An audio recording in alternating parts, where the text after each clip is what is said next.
Oh, this? Isn't it lovely? It's a diamond, a pink diamond. It cost $50,000, you know. My mother-in-law, who didn't even bother to attend my mother's funeral, seemed to have been enjoying a luxurious trip with her friends. Without a care for my presence, she excitedly talked about her sparkling pink diamond ring. It seemed she had been quite jealous of a friend who flaunted a similar ring. With this, I've beaten her. I feel so good now. She seemed triumphant, having chosen a more expensive ring than her friend from the same store. However, it was impossible for her to afford such an expensive item. She shouldn't have had that much money. Apparently, she secretly took money from my husband's safe to buy that ring. Money that was crucial for her future. My name is Hillary Johnson, 46 years old. I live with my husband Steve, who is 7 years older than me, and our high school senior daughter, Gina. Steve works for a well-known company, and while we're not rich, we lead a stable life. I have been working part-time at a local drugstore for over 10 years. And my hobby is herb cultivation. I was fascinated by the world of herbs after brewing herbal tea, and recently I've been challenging myself with a medical herb certification exam. Gina, a student preparing for university exams, and I often discuss her future dreams. This has been one of our recent joys. However, half a year ago, my father-in-law passed away, bringing significant changes to our modest lifestyle.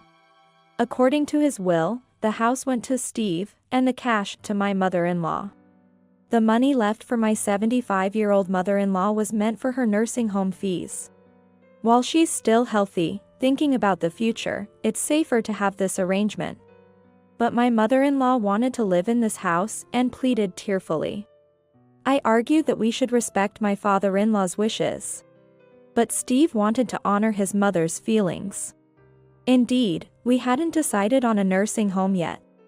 In the end, we agreed to live with her for a year while searching for a suitable home.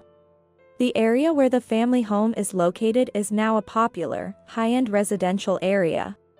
But we're not wealthy, it's just an old landholding. As I had heard from my father-in-law, my mother-in-law had a habit of spending frivolously. Prepared for this to some extent, I was still shocked by the reality. Hillary, I'm going out to shop for dinner. Could you lend me some money? Oh? You're going out? Thank you. It was the first day of our cohabitation. At the time, I didn't fully grasp the extent of her spending habit. Just in case something comes up and I need more, give me $100 for now. She asked for $100 under the pretext of buying dinner. I wondered how many days' worth of groceries she intended to buy. Despite my doubts, I made the mistake of giving her the requested amount. 2 hours later, she returned by taxi, carrying bags from an upscale department store filled with expensive deli items and sweets. Tonight, we feast. I wanted to try these side dishes from here. They're supposed to be delicious. And we have desserts too. Mother, how much did this cost? Well, let's see. I went a bit over because of the taxi. But I covered the extra, so it's fine. I was speechless at her proud declaration, but this was just the beginning. After moving to the family home, managing finances became my biggest headache. While my father-in-law was alive, we used online supermarkets for groceries, paying with his card. I don't know when it started, but I felt it was best to avoid giving her large sums of money. Learning from my initial mistake, I no longer entrusted her with shopping and kept the wallet in a locked drawer. Unhappy with not receiving money, she stopped doing any housework. The only thing she cared for was the flowers at the entrance. Even though my mother-in-law hadn't been as considerate during her husband's lifetime, we were giving her a monthly allowance of $300. I wasn't sure if this amount was appropriate, but it was clear what she was spending it on. She squandered the money on clothes, beauty salons, and meals or coffee with neighbors. And by mid-month, she would usually run out of money and ask for more. I was honestly frustrated by her reckless spending, as I was trying to save for my daughter's education. Hillary, I have a lunch date with some friends next week, but I've run out of allowance. Could you top it up a little? To my mother-in-law, who spoke in a cajoling tone, I calmly admonished her. Mother, even Steve, who works, only gets an allowance of $300. I can't give you more than someone who's working, so please use it more wisely. Then my mother-in-law, with her lips pursed in dissatisfaction, returned to her room. I was sure she would ask Steve for money when he got home. The allowance was coming out of the nursing home fund, so if it diminished, it would be her who suffered. Of course, we couldn't afford to deplete it. When Steve came home, I asked him, worried. Hey, did your mother ask you for more allowance again? Yes, she did. But I can't be too hard on her, she must be lonely without Dad. She's always been vain, you know. But I want to fulfill her wishes for at least this year that she's here. I understand, but your kindness isn't really helping her. Besides, it'll eventually come back to hurt us. You're right. I understand. My mother-in-law tended to show off, particularly in front of her 3 old friends, who were mothers of my husband's classmates living in the neighborhood. I realized this during the funeral arrangements for my father-in-law. Steve. It's your father's funeral, so make the altar this way and get more lavish flowers.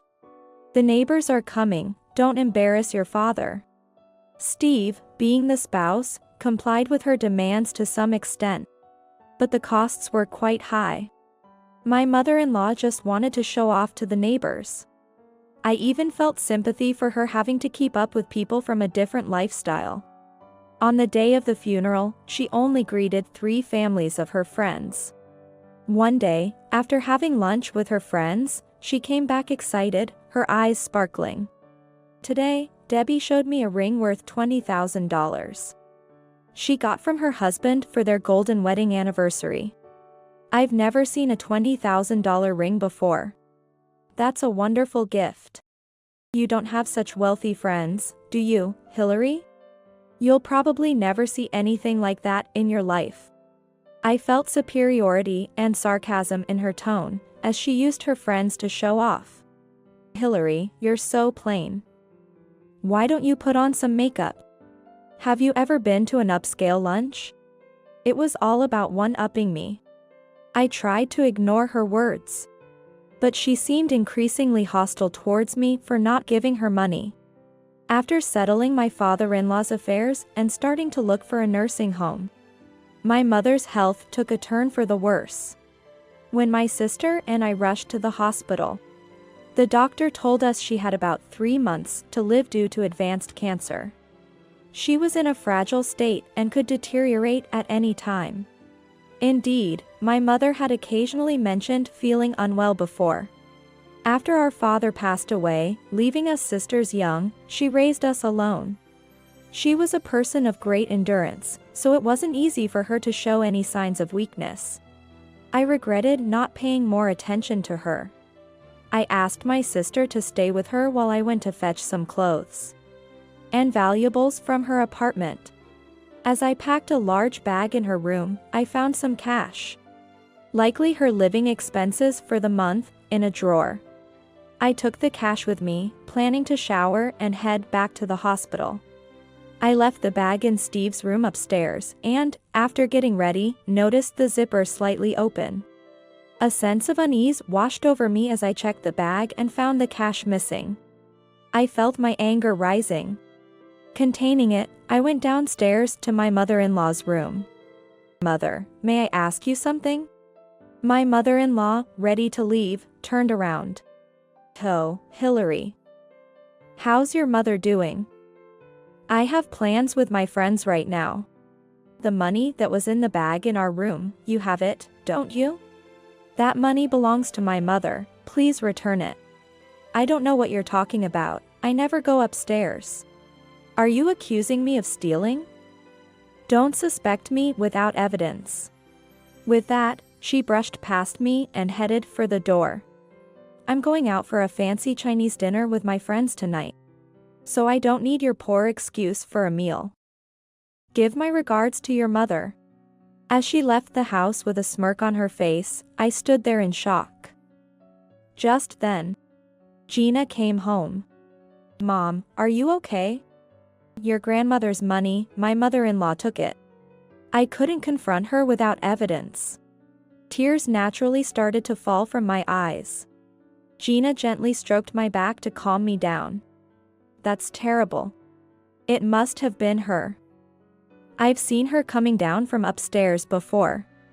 To think she would stoop to taking your grandmother's money. I can't forgive her. But how's Grandma?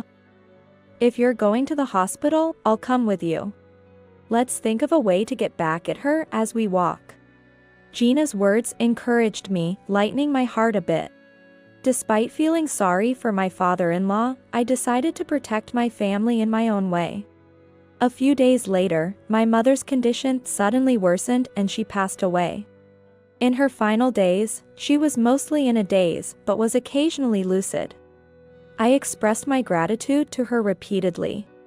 For raising me, for her love, for Gina's future dreams, for the plans with Steve for our old age. She didn't speak, but her eyes smiled gently and sometimes nodded. While talking to her, I remembered a visit to my father-in-law before his death. That day, when I visited him alone, he started talking about his will. He had thought about divorcing my mother-in-law, but ultimately didn't want to trouble his son and his wife. He asked me to sell the house and put my mother-in-law in a nursing home after his death. That's when he told me about her spending habits. Her attitude changed when Steve started kindergarten. We lived in a wealthy area, so she must have felt a lot of pressure. Perhaps trying to keep up with the rich neighbors. She deluded herself into thinking she was wealthy too. Steve's success in a famous company might have fueled her behavior. I regretted not putting her in a nursing home sooner. It would have prevented the theft of my mother's money. Steve and Gina arrived in time for my mother's final moments. But only my sister and her husband were there at the end. When we returned home to prepare for the funeral, my mother-in-law was out. I decided to show her the last bit of kindness. We held a small funeral for my mother without her presence. I tried calling her, but she was out and never answered. When I returned home after the funeral, everything was quiet as if she had stayed out overnight. Then, my mother-in-law returned in a good mood. My condolences for your loss. It must have been hard. As she greeted me, I noticed a shiny new jewel in her hand that I had never seen before. Oh, this? Look. Isn't it beautiful? A pink diamond, it cost $50,000. How did you get that, Mother? I bought it, of course. Debbie introduced me to the store. It's a reservation-only place in New York City, so I went for an overnight stay with my friends. The hotel we stayed at and the meals were wonderful. To my astonishment, my mother-in-law indulged in luxuries during my mother's funeral, enjoying an overnight trip to New York with friends. I was speechless with disbelief. I bought something even more expensive than what Debbie showed me. Feels good. Mother, you don't have that kind of money. How did you get it? Oh, I found it from Steve's room safe. My passbook was in there with exactly $50,000. Since it was in my passbook, it's my money, right? I was frozen and disappointed by her actions during my mother's funeral. However, her behavior was honestly expected. It was confirmed that she had entered our room upstairs. That passbook was in the safe of the study room that Steve now uses. The safe was an old dial type, and Steve, finding it tedious to turn the dial with the memo, left it unlocked, thinking the study was locked anyway. Actually, on the day my mother passed away, I intentionally left the study unlocked when I left. As I suspected. She probably took the opportunity to enter our room and take the passbook from the safe. That $50,000 is from my father's inheritance. You do understand what that means, right? I know. It's my money left by your father, so what's wrong with using it? I began to feel pity for my mother-in-law. Sure, it's your money, and you're free to use it. But that was meant for your old age. We'll be selling this house and moving out. So please manage on your own from now on. At first, my mother-in-law looked confused but slowly turned pale as she understood my words. Wait. Isn't there a separate fund for the nursing home? It's more than this amount, right? Yes, there was more. But it decreased due to the inflated funeral costs of my father-in-law. And your monthly requests for more allowance from Steve. You could have had a wonderful life in a nice home. It's a pity. I handed her brochures of lovely nursing homes I had collected over several months. She looked at them, speechless and shaking. At that moment, Steve and Gina came down from upstairs. I had reported to them after opening the study, so they had come to check. Steve, initially not believing that his mother had stolen the money, had no complaints about what I did. I would have forgotten about my mother's money and properly arranged for my mother-in-law's nursing home if nothing had happened. But if she entered our room and touched the money, like my father-in-law, I too wanted to protect my family. I had told her that if she entered our room and stole the money, I would cut ties with her for life. Steve, you'll stay in this house, right? It's sad to sell a house filled with memories. Besides, taking care of parents is a son's duty. Desperately clinging to Steve, I checked the safe. You took more than the passbook, right? The cash I withdrew for the car inspection too? That's too much, I trusted you. Steve, shocked by her actions, struggled to speak. Oh, I have it. Just borrowed a bit. It was $1,000, right? Here, this. That's not all. What about Hillary's mother's money? Oh, I'll return that too. Then it's fine, right? Hillary, you'll forgive me now, won't you? She hurriedly handed me the money, probably pretending about the $50,000 ring. And until the end, there were no words of apology about my mother's money. Sorry, but I can't live with you anymore. I'll protect my own family from now on. What am I supposed to do now? Abandoning an old parent. You heartless person. What am I supposed to do now? She broke down crying, clinging to Steve till the end. But Steve's grief-stricken anger was intense, and he acted quickly. He sold her belongings to create a lump sum and found a nursing home affordable on her pension.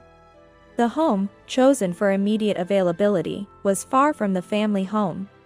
I probably won't see her again in my lifetime. Steve occasionally gets calls from the home. She seems calmer now, possibly settling into her new environment. I regretted not placing her in a home earlier. Perhaps if we hadn't lived in that house, her life might have been happier. A part of me felt a little sympathy for her. After she left, we moved, waiting for Gina's graduation. Gina got into her desired university and started living on her own. The family home, being in a popular area, quickly found a buyer. And Steve is applying for a transfer to a branch near the sea.